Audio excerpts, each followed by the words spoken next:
Surprise, surprise. I have dannieD on the TikTok famous podcast, and you are just going to fall in love with him because I just can't get enough. His videos are usually 7 seconds, but finally he's doing them 1 minute long, and he's here today on a longer format. So stay with us. You're listening to the TikTok Famous Podcast, where viral fame meets raw reality. Join your host, Meredith Willits, as she dives deep with your favorite creators to uncover the real stories behind the scroll, the highs, the lows, the algorithm chaos, and everything in between. This is not your average interview. This is the TikTok Famous Podcast. dannieD is in the house. Thank you so much for being here with me and just all the things. I'm so excited. Of course. Happy to be here. So I found you, and this is going to sound crazy, but I found you with your leg up in the air, thinking, surprise, surprise. Where in the world did you come up with that? I wish I had like a amazing story, an amazing background for that. I feel like I should just come up with one and just like spew it out there. But I was literally laying in the bed, and a notification came on my phone about the president of France suing Elon Musk. And then the song popped in my head, and so I just did my leg extension over and then used a song to it. And from that moment on, like, a star was born. Yeah. A star was born. And you just have a way of very short, very sweet, one sentence encapsulating a moment that we're dealing with in this country, or in this world, actually. 99.9% of the time about politics. Yeah. Unapologetically, not fearlessly, courageously, because we'll talk about that later. Yeah. Expressing what is going on from your perspective, your life experience. And you do it in one sentence with this like huge grin on your face with your leg over your head. Because if you don't know dannieD, he was one of 25 dancers to be named Dancers to Watch in America by Dance Magazine. So not only is he politically inspired, he has been dancing or was dancing for decades. Yeah. Like born and bred, trained from like how long? When did you start dancing? So technically, I started dancing when I was a little child. And my family would say that I would run around just like dancing around, in the household and everything. And I remember watching this TV show, Fame, on TV. Yeah. And I saw Anthony Jean Ray on there, and I was like, I totally got to be that guy.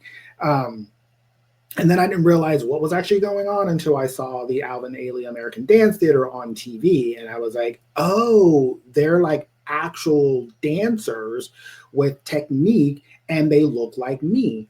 So at that point, I had switched my idea. I was going to be an accountant, by the way, at 3 years old. Yes, that was my job title. I was an accountant.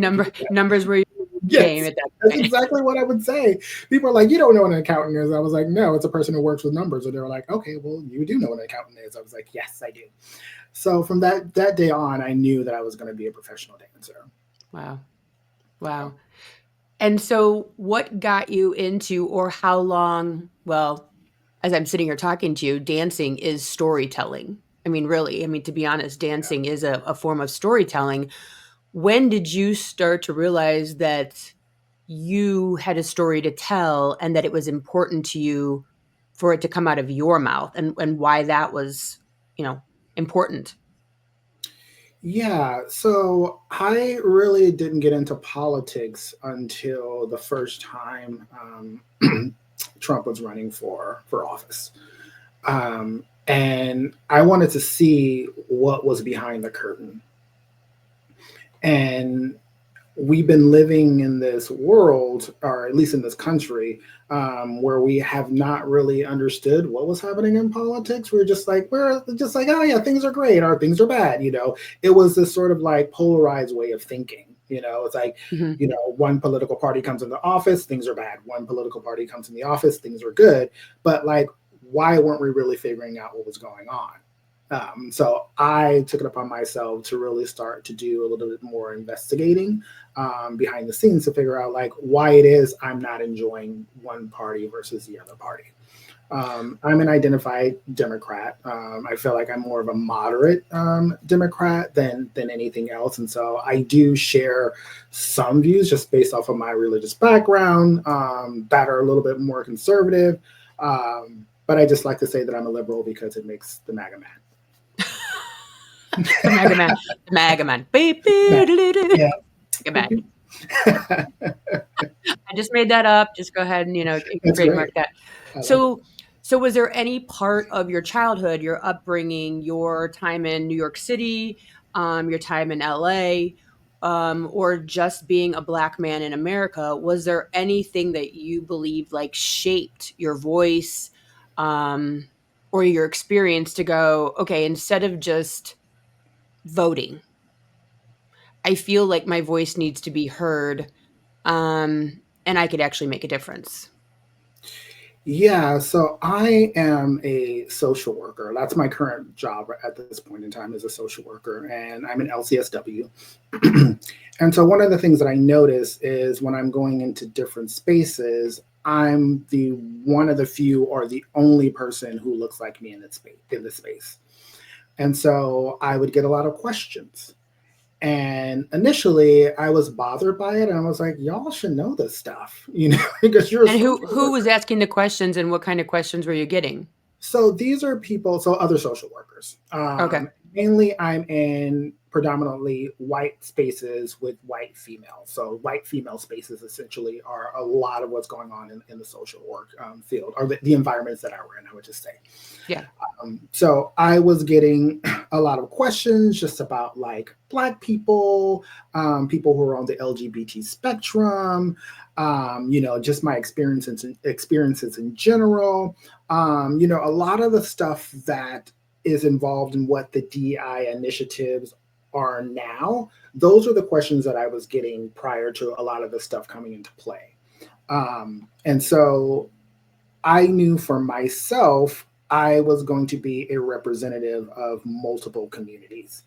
And so instead of me being offended by it, it was an opportunity for me to provide teachable moments for people and to provide them with an understanding of what, a Black male in the LGBT spectrum actually represents, or how we represent. Did you feel, because like for myself, right? Like, do you feel in the beginning of creating on social media, did you feel like you finally had a place to put your voice and like I don't know, like like a lot of the people that I've talked to on this podcast, maybe we weren't listened to, either because being Gen X or having a certain kind of childhood, like seen and not heard, go over there, whatever, or just being like an extroverted introvert. Mm. Do you feel like social media, especially TikTok, gave you a place to kind of put all of these ideas and feelings and like, kind of focus them into a positive? Yeah, it's a weird feeling for me because I never really wanted any sort of fame, but I also wanted people to listen to me.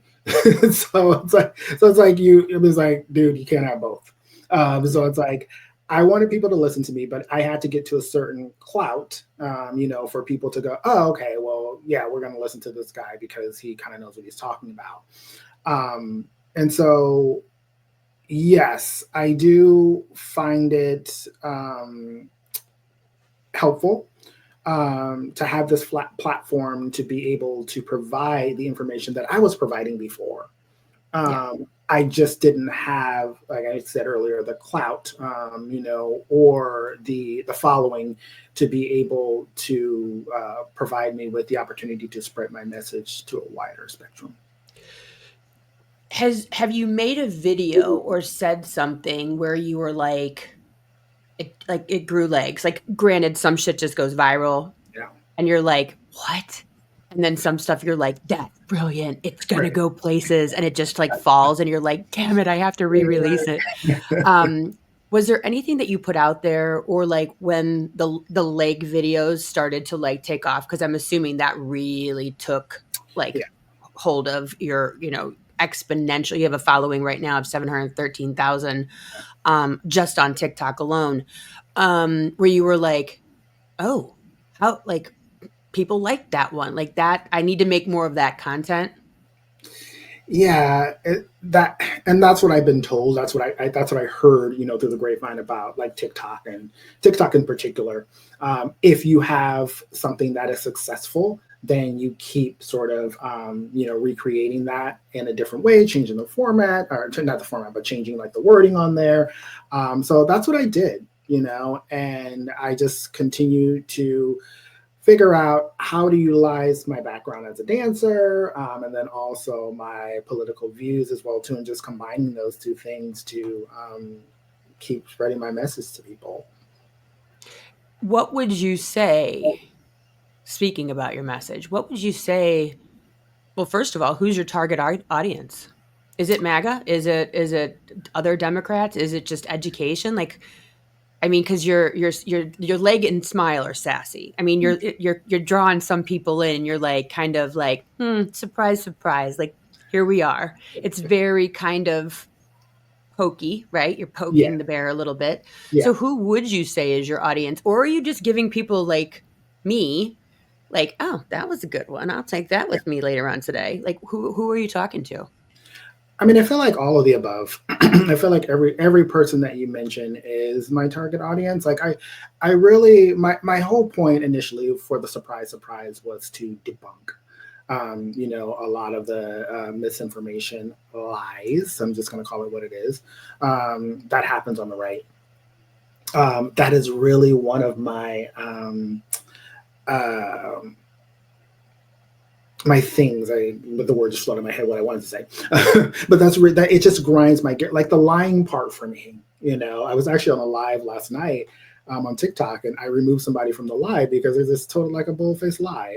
They're like, you just said this, and I'm like, I literally did not just say that. Yeah. Because the lying for me, I just do not understand. It's like you can play this game, and continue to play this as long as you are providing people with some transparency.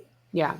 And that's all that for me I'm requesting is transparency, because at that point I know how to continue and to progress forward.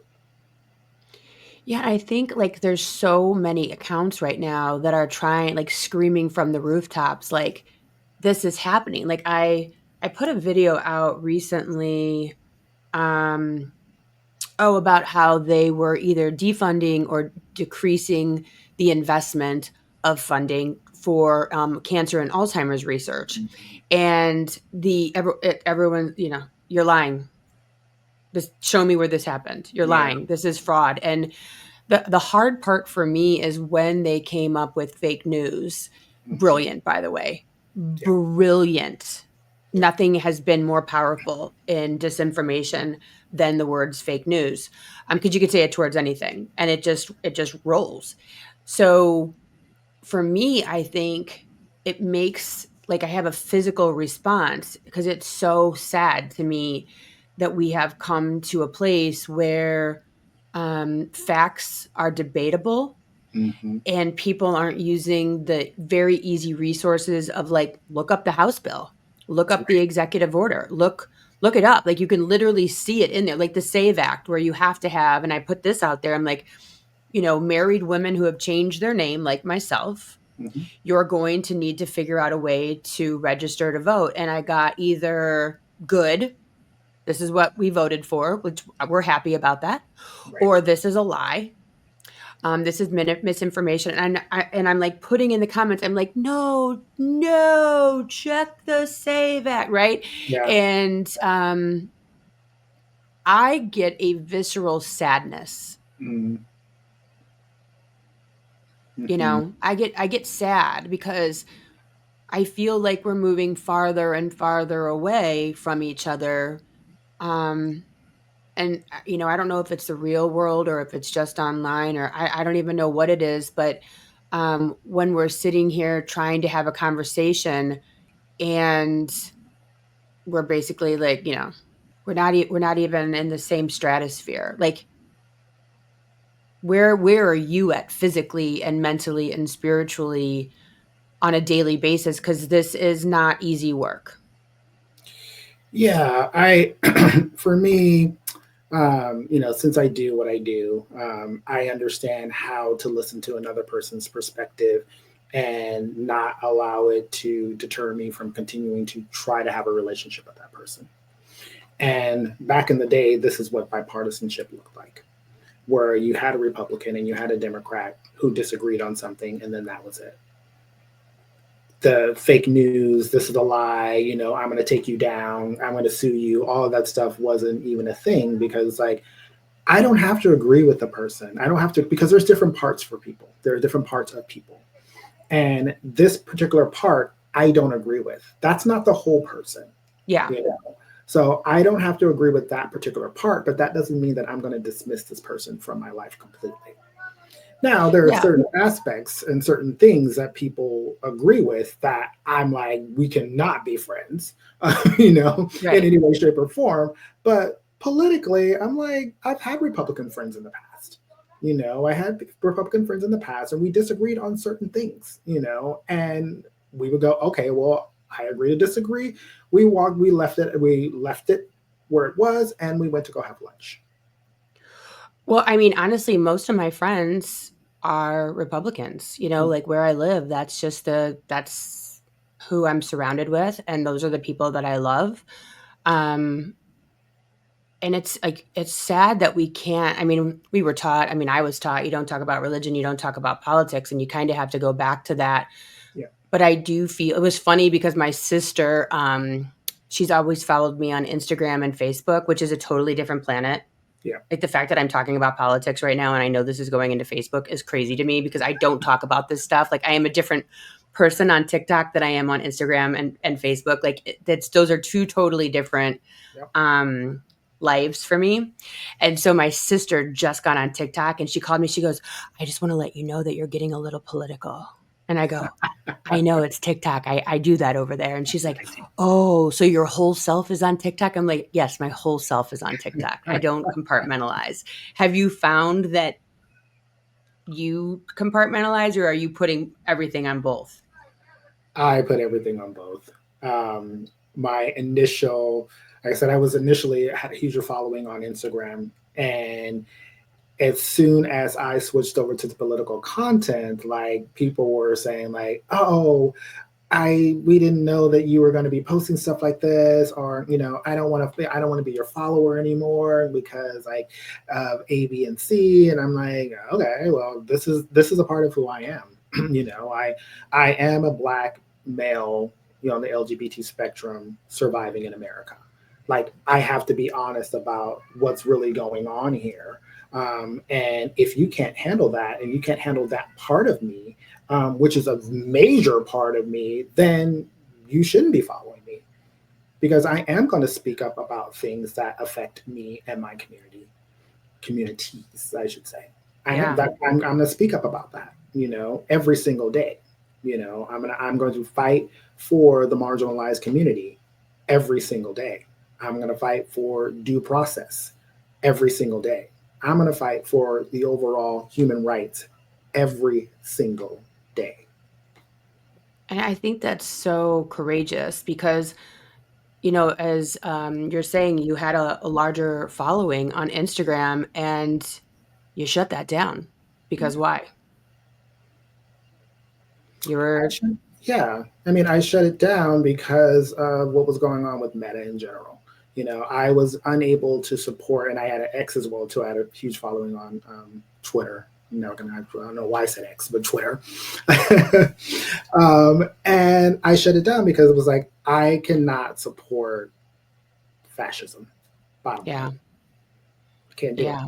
and I won't do it. And did you feel like you were putting your life in danger by being you on that platform at that time? Yeah, I was definitely getting a lot of threat. I was getting more threats on Twitter, and then some on Instagram. I actually want at one point in time on Instagram, I just had to set my account to private, and just shoot out stuff to my people. And then I'm going like we talked about earlier, like I'm not really being my authentic self because I want my messaging to get out to everybody, so that everybody can hear my messaging. And for a moment, I was a little concerned. I won't say that I was afraid because I've never been afraid of anything in my life. But I was a little concerned about my safety, posting what I post. And then I realized I'm like, but what am I afraid of? I'm being my true authentic self, and I'm providing actual information. I know it's hard for a lot of people on the right to, really understand facts and science, but those are the things there. I mean, I don't know how to, break it down any further, but like, this is the truth and this is what's real. Yeah. I think I think for creators, especially when we get bigger, right? When your following becomes like a couple 100,000, or millions, sometimes it is scary to start speaking your truth because, and a lot of people, this is their bread and butter by way of just like views, or they sometimes sell stuff. Mhm. And it is scary to speak up about certain topics because you're could be cutting off some of your income. You could be alienating people. I personally started out creating, um, and then wanted to get not necessarily political, but wanted to get socially right, I guess Mm. is the best way to put it. And there was this huge kind of cognitive dissonance where I was like, but if I talk about that, then I'm going to alienate people and then they won't hear my message. And then we'll be even like, there was all of this kind of, should I say it? Shouldn't I say it? Is there a way to say it that doesn't piss people off? Like, how do I ride the line? And then I just kept thinking of like Jesus, that where you're like, if you're gray, then he's going to spit me out of his mouth. Like I'm like, you have to stand up for something, right? Or you'll fall for Yeah. everything. Like, Yeah. thanks, Katy Perry for that one.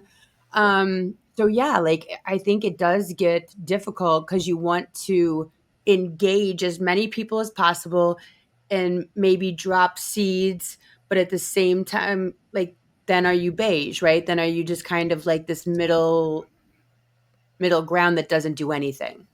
Yeah. I find that my audience knows when I'm going to talk about more of a serious topic, because they don't see the leg.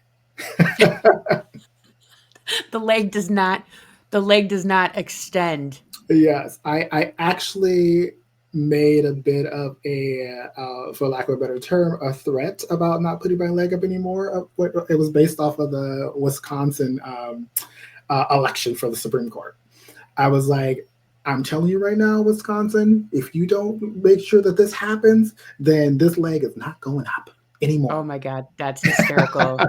You're tempting the powers that be Yes. to, to not be able to see it again. That's freaking Yes. awesome. The comments were hilarious as well too. They were like, "You guys better get it together because we need the leg. We need the leg." We need the damn leg. Yeah. So, you work with white women primarily in the space, this very professional space of social work where you're probably seeing. I had a great conversation the other day, on a bus ride home from a kids event, with an OBGYN sitting next to me for 2 hours. And we got to go really deep into, what is going on as an OBGYN in a hospital setting and what she is seeing. We're about 30 minutes away from Indiana, and the scary shit that she is seeing coming in over the border to us here in Illinois. What would you say you're learning probably in real time as a social worker that is tending to, maybe, is it spilling into your social media? Is it spilling into your message? Is it a catalyst for your message even more so than someone that's not seeing the day to day? No, I really, and I think we talked about the compartmentalizing piece a little bit. So I really compartmentalize and separate my work from what I do on social media. And I feel like that's really important, particularly because of the clientele that I work with.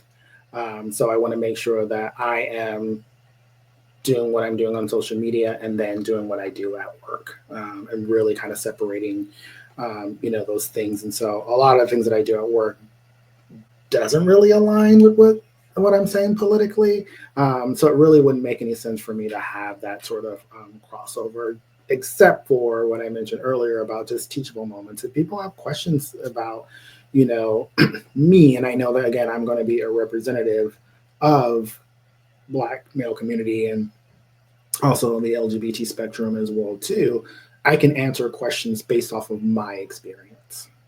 And I always preface it with saying that this is my experience. I cannot fully represent every single person, but I can make sure that I'm representing a Black, you know, male on the LGBT spectrum.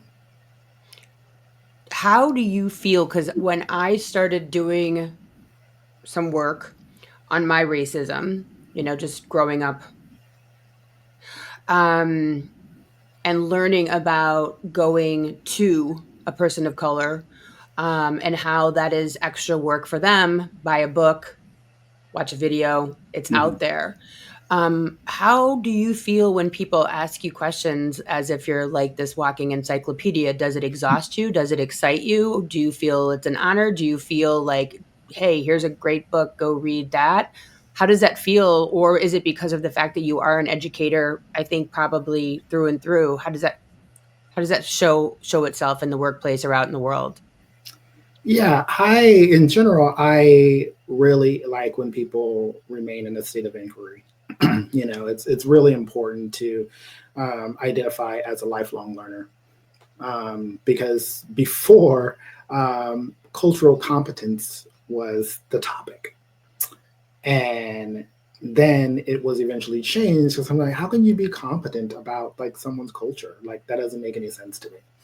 Then it was changed to cultural humility, which makes a little bit more sense to me because I mean you're remaining humble and in the element of learning, because again you may be me, but there is another Black person sitting right next to me, who possibly could be on the LGBT spectrum or not on the LGBT spectrum. So it's like this person's experiences are going to provide you with a different context, about what's going on. So it's just really important. And I just feel like that is um, vital information for, especially right now in our society, because there's a lot of fear, a lot of phobias, a lot of isms, that are happening right now because people don't really understand.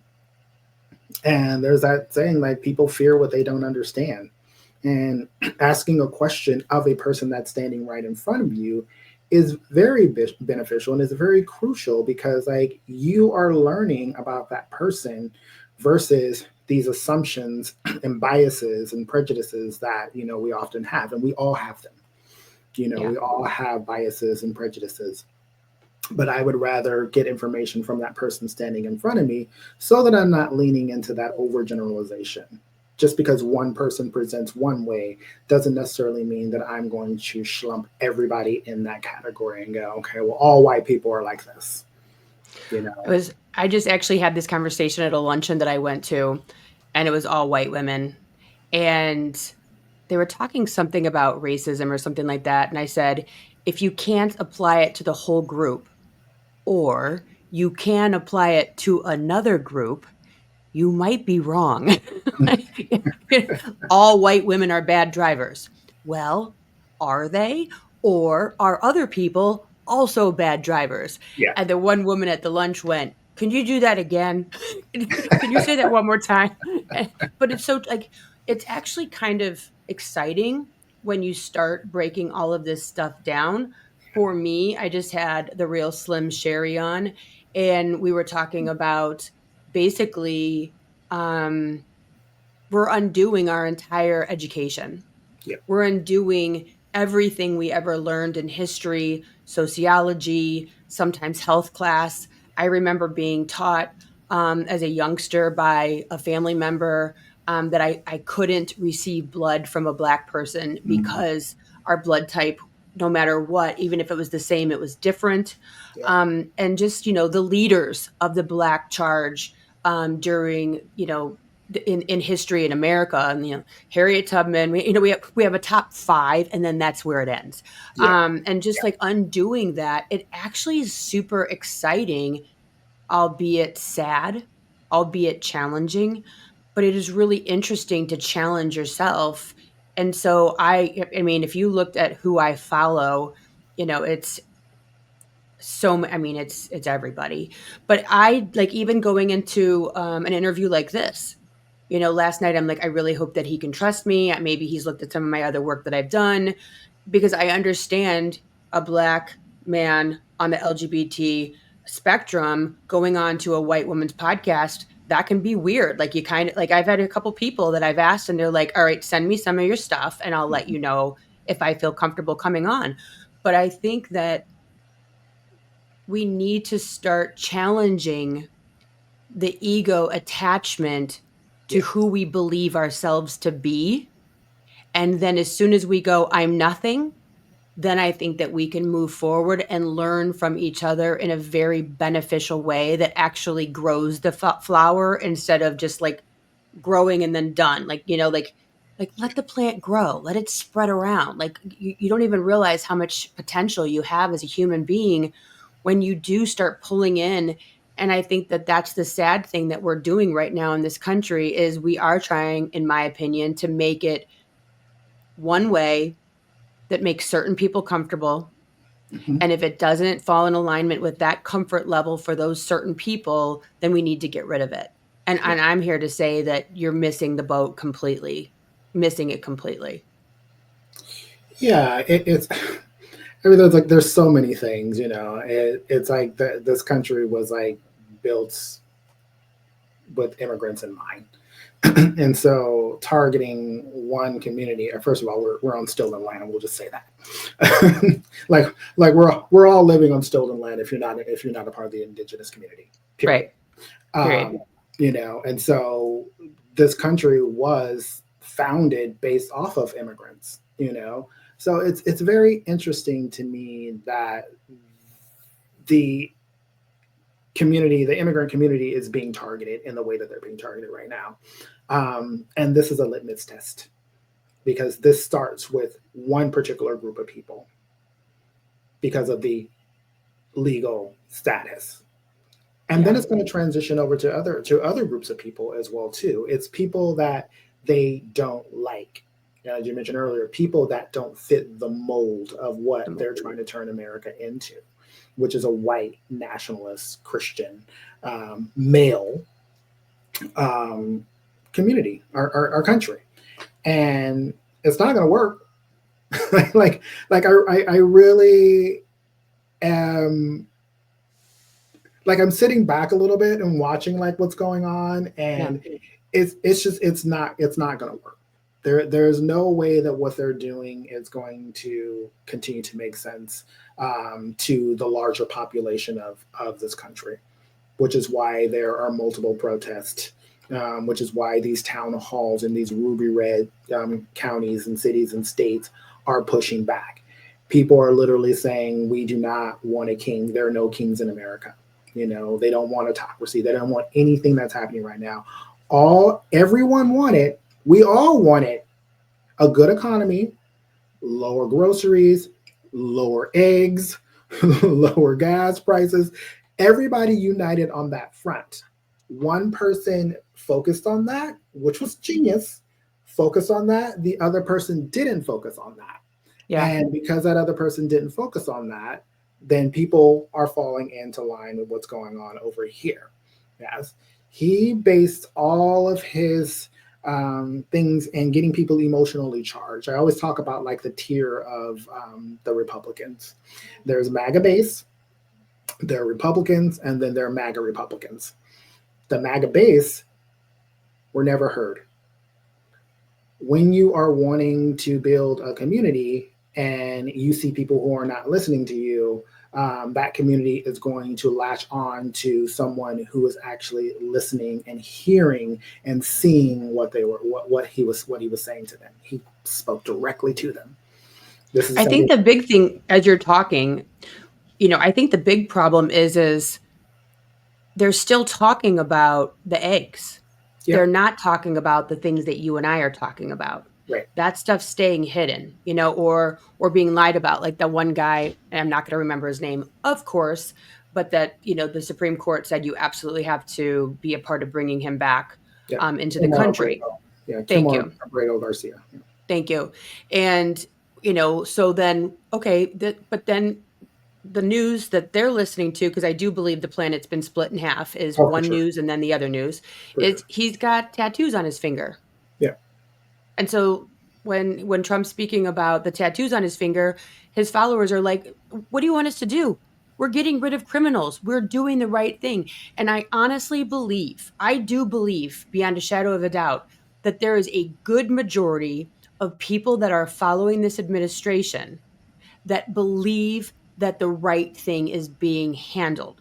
Good point. Now, do they believe that all should have due process, and do they understand the Constitution affords every single human being that has their feet on American soil by way of the Constitution is afforded due process? No, because I've had people argue with me up one side and down the other that says, no, American citizens get due process. I'm like, no, if your feet are touching the planet, the Humans. earth, in America, you are afforded due process. And so I do get pushback on that, those itty bitty facts that you can Google.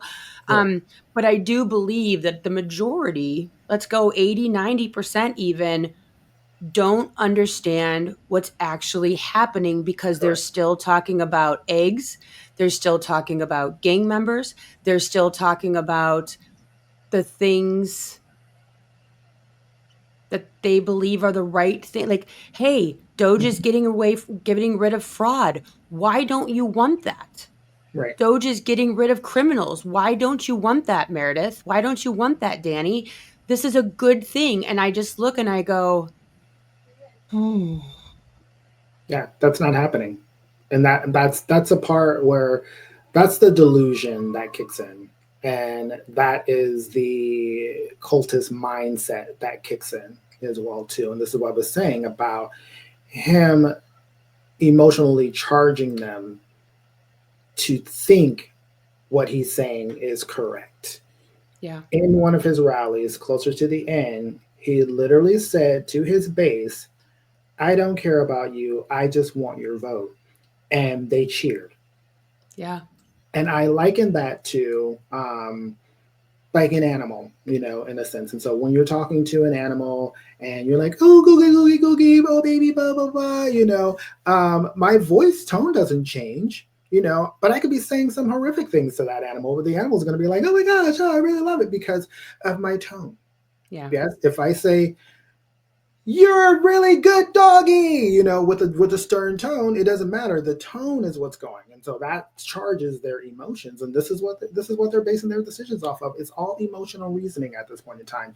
If I feel this way, then it's true. Yes, he leaned into the hatred piece of it. yeah, Yes, lean into the hatred piece of it. So if I feel this way, then this is true, and that's not how that works because facts are fleeting. I mean, sorry, feelings are fleeting. yeah. Feelings are fleeting, and when your feelings are gone, and you made that decision based off of that feeling, and you come out on the other side, you're typically like, I probably should have done that. Which is why a lot of these people, these are the Republicans, not the base, not the MAGA Republicans, the Republicans are having that voters remorse. Yeah, the FAFOs out there that are Yeah. coming through. Well, I mean, that unfortunately is reality, is that until it knocks on your door, which I Yes. have had a couple friends that it's knocked on their door, Yes. and because they have the financial means, they've gotten themselves out of it. Mm-hmm. The find out part. Yeah. And a lot of people, I think, that I know anyways, they voted 99.9% of the vote for him was based purely on financials, like purely on taxes, purely on how that would affect them financially. Yeah. And, it's great to save money on your taxes, but when your business can't import the goods to make your item, or that no one else has any money to spend on your business, that's when we're right. Like when I'm watching these people talk about, like, I can't afford my inventory, I'm going out of business. If I go out of business, that my 20 employees go out of business. Like, this is going to start, we're going to start seeing, because of these China tariffs, where it's snowballing, and then more people are out of business, more people are out of jobs, more companies are going to go belly up because they're not importing things. Yeah. For me, I'm looking at these China tariffs, to me, are going to have the biggest ramifications for our country, of buying from us, but also selling to us to make American made products for American made businesses. But we need, I saw the best one, like, these are oranges that are grown in the United States. However, the fertilizers from Canada, and the Right. bags that we're putting the oranges in are from China. And you know what I mean? And they're going through Yeah. to make this American made oranges. And I don't think that people are seeing the layers Yes. of what's going on here. And although a lot of my friends, of course, did not vote for very kind, wonderful people to be deported necessarily, I think they voted for, but I think when you don't vote for everybody, you vote for nobody. Right. And the issue is they're trying to act like this he's the only president that's ever like handled immigration. Yeah. I Like, mean, Obama deported deported way more. more people, and this is his end game. Like, right, this it's such a childlike mentality because he's trying to beat Obama. This is what he's trying to do right now. He's like, I think Obama. they all are, to be Yeah, honest. everybody's trying to beat Obama. It's like Obama's like, I don't even care. Michelle's like, you're not running again ever again. Like, even if there was a third term, you're not doing it, Michelle. Michelle's like, no, we're done. Because I she didn't wish. even show up for it. She showed up for none of the things. She was like, I'm done. I I'm did done. what I need to do, and I'm done at this point. Um, and so and I always say, like, people tend to say that Black people are playing the victim, and that we're being loud and we're being ghetto and all of these other things. And the bottom line is, like, Black people have been saying this for centuries.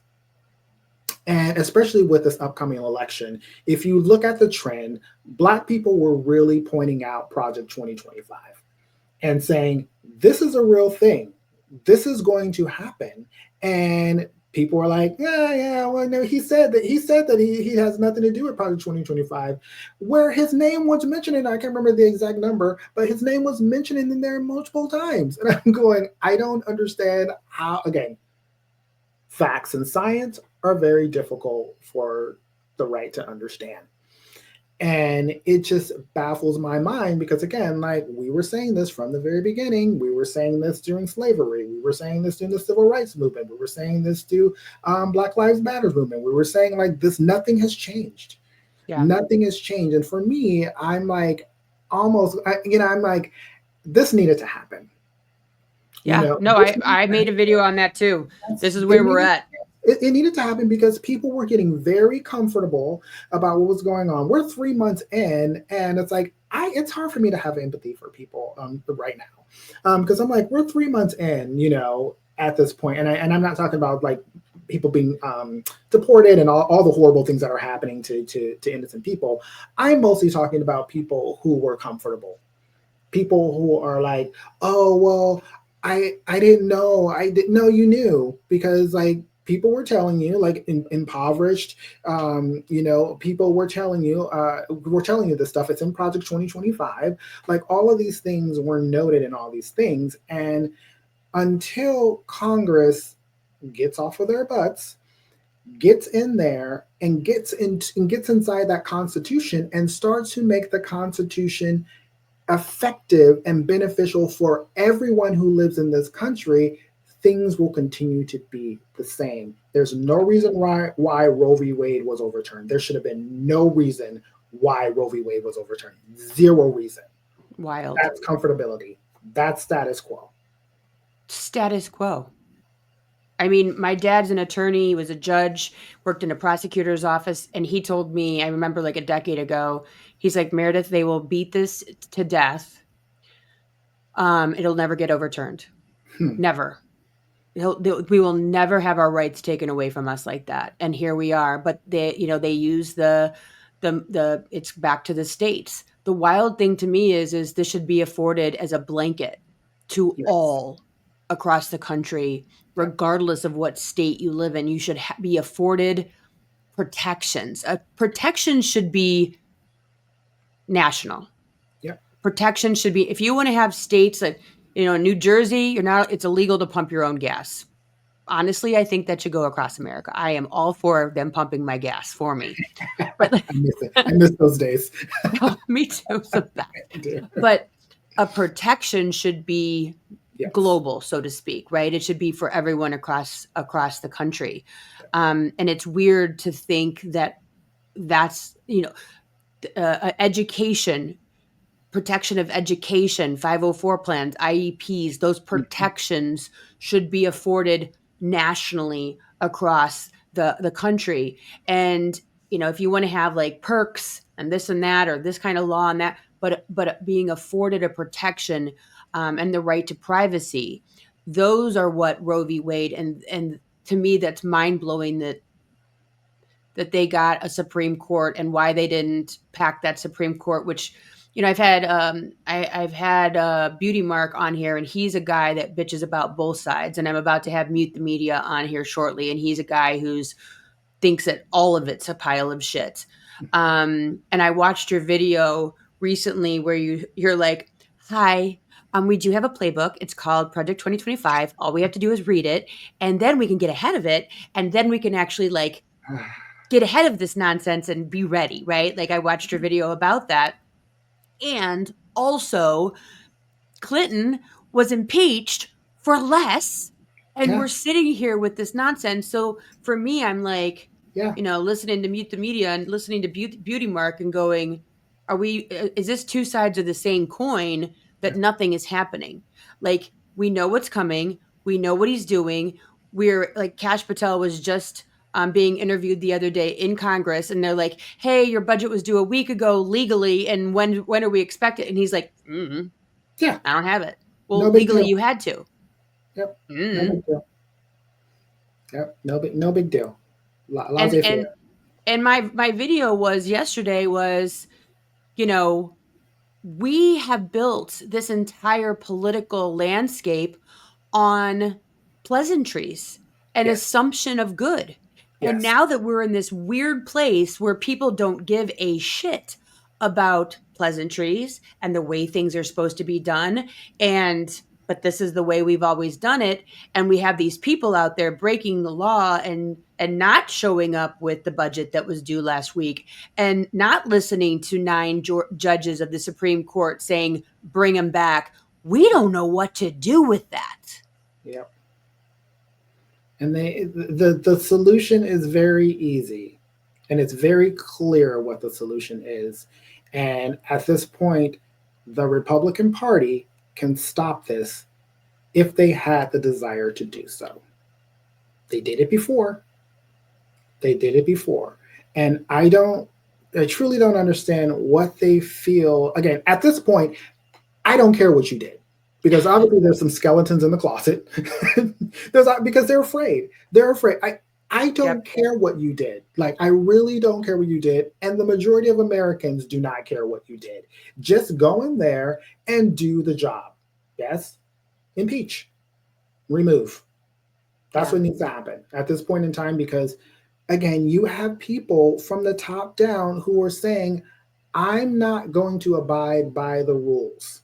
They've already divided SCOTUS. SCOTUS is a top judicial branch in the country. They've already divided SCOTUS. So, like, they're already saying to your face they're not going to abide by the law.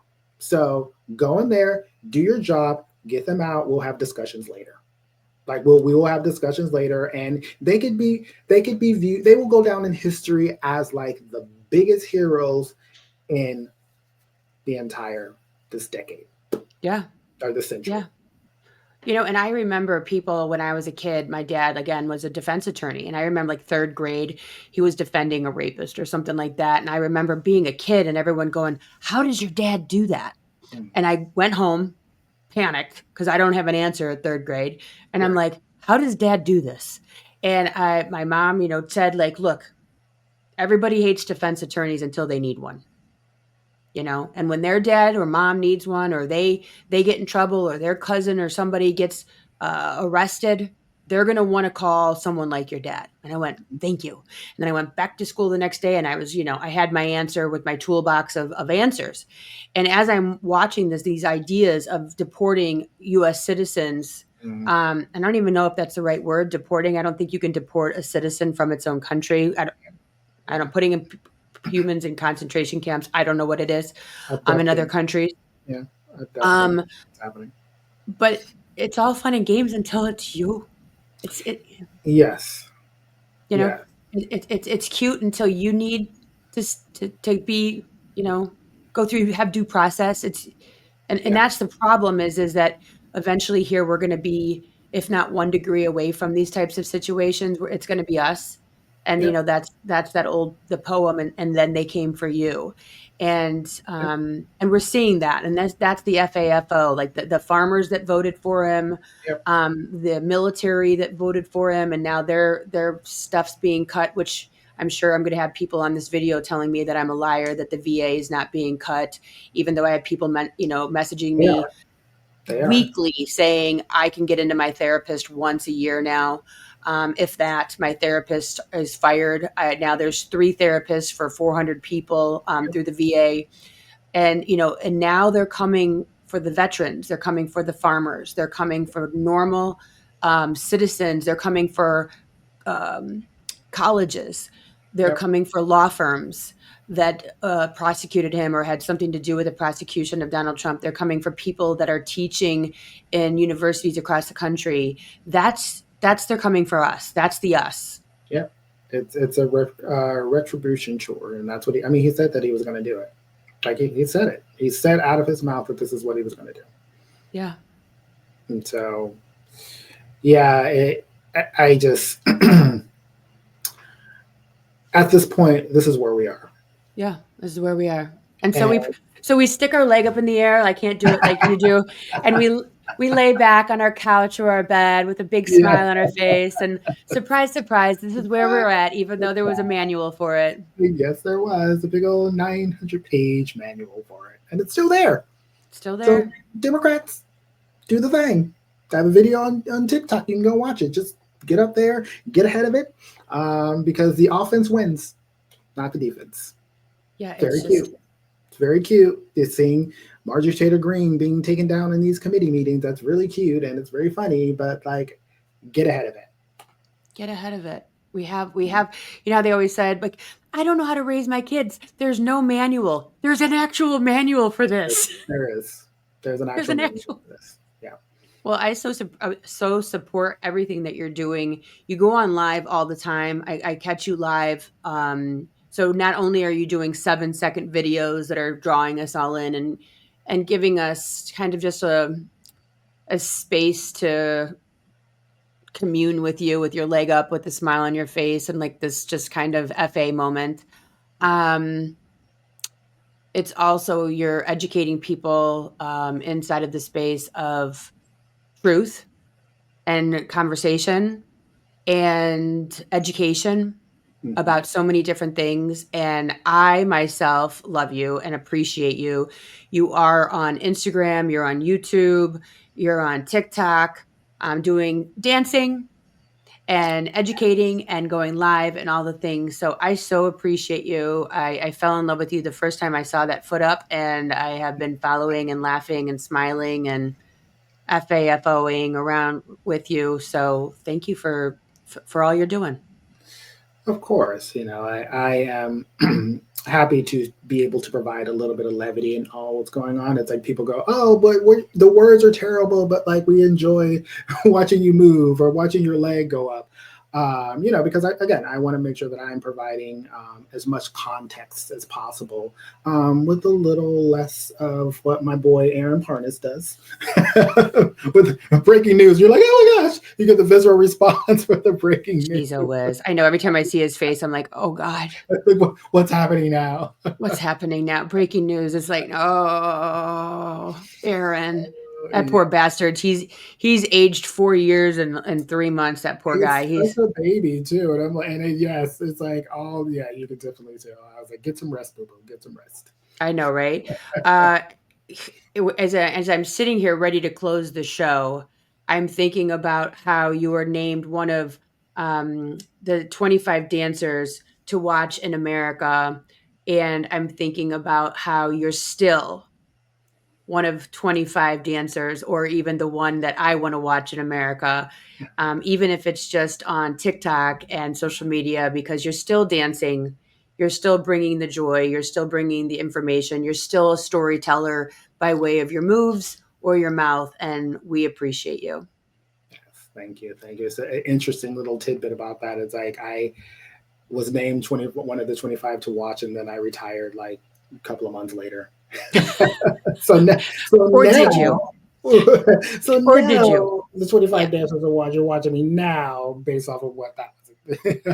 Well, I have a feeling with 700,000+ followers, there's more people watching you dance today than back then. So you're still one of the dancers to watch. So we appreciate you. Thanks so much for coming on the show. And I will see all of you guys here next week with a whole new guest that's TikTok famous. And subscribe, leave a review and a comment and stars and all that good stuff. I so appreciate you. Danny, I will see you on TikTok. Yes, you will. Surprise, surprise. Surprise, surprise. Thanks for tuning in to the TikTok Famous Podcast with Meredith Willits. If you're loving the unfiltered stories and behind-the-scenes truths, be sure to subscribe, leave a review, and share the show. Until next time, let's get famous.